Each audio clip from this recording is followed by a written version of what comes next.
पाणी माँ भगवती सरस्वती के त्रिचरणों की वंदना करके, गुरुजनों के कमलवत चरणों को सादर प्रणाम करके, आप समस्त सुधीजन एवं जिज्ञासुओं के प्रति सादर नमस्कार। आज के इस व्याख्यान में संधि प्रकरण के अंतर्गत पठित सूत्र उरण रपरः पर विचार करेंगे। यह सूत्र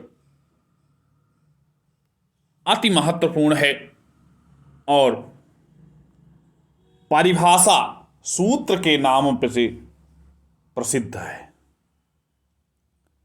इसलिए इस सूत्र के प्रत्येक पद पर दृष्टिपात करते हैं। उरण तो यहां पर उह यह षष्ठी विभक्ति एक वचन का रूप है और अण यह प्रथमा विभक्ति एक वचन का रूप है।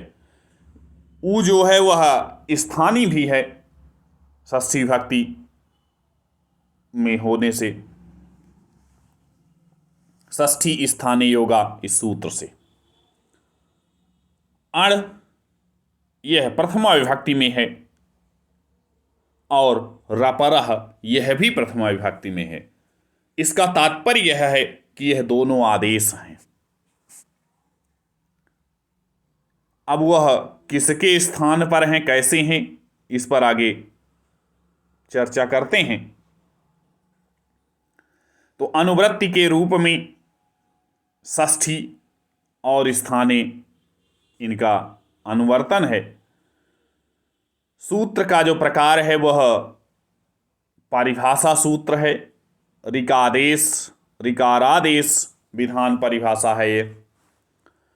तो इस सूत्र को ठीक प्रकार से कैसे समझा जाए, इस विषय पर यहाँ इसको समझने का जो सही से तरीका है, ढंग है, उसको बताते हैं। प्रस्तुत सूत्र में आया हुआ ऊह पद रि शब्द के षष्ठी विभक्ति एक वचन का है।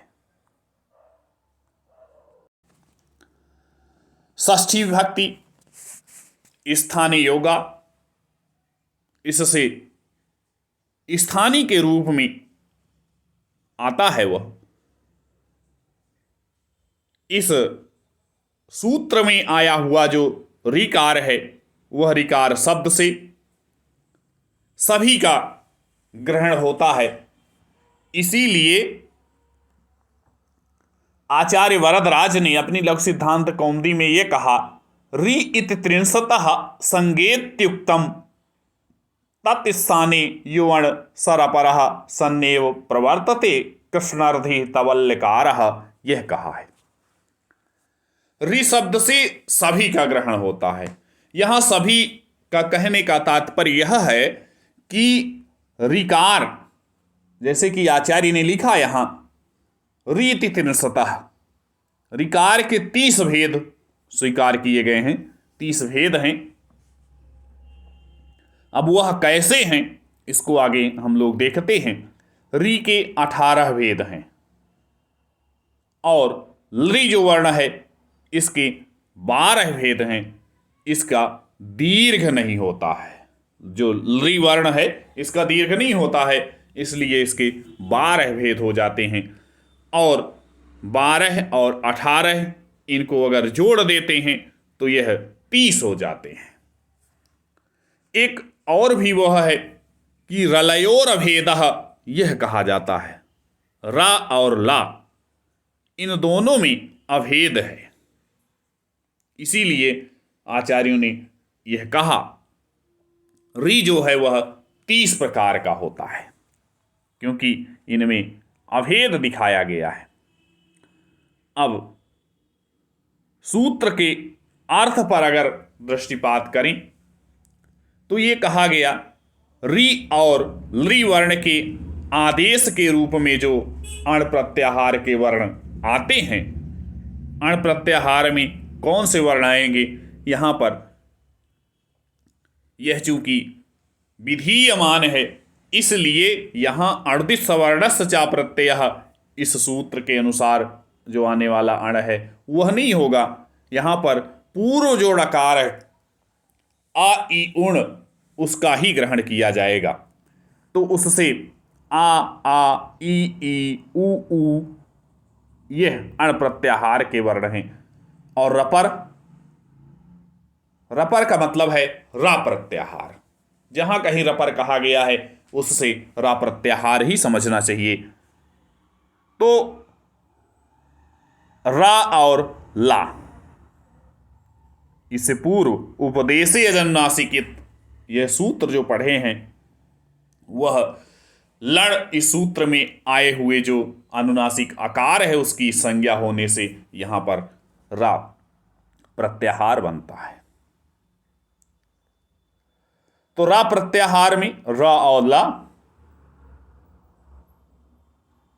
अर्थात आ ई ऊ आदेश होने पर क्या हो जाएगा?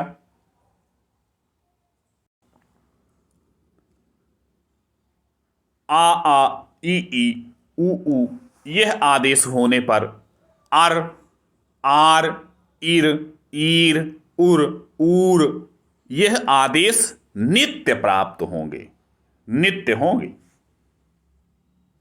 उदाहरण के लिए, उदाहरण है ब्रह्मधन ऋषि, यहां ब्रह्मर्षि बनता है।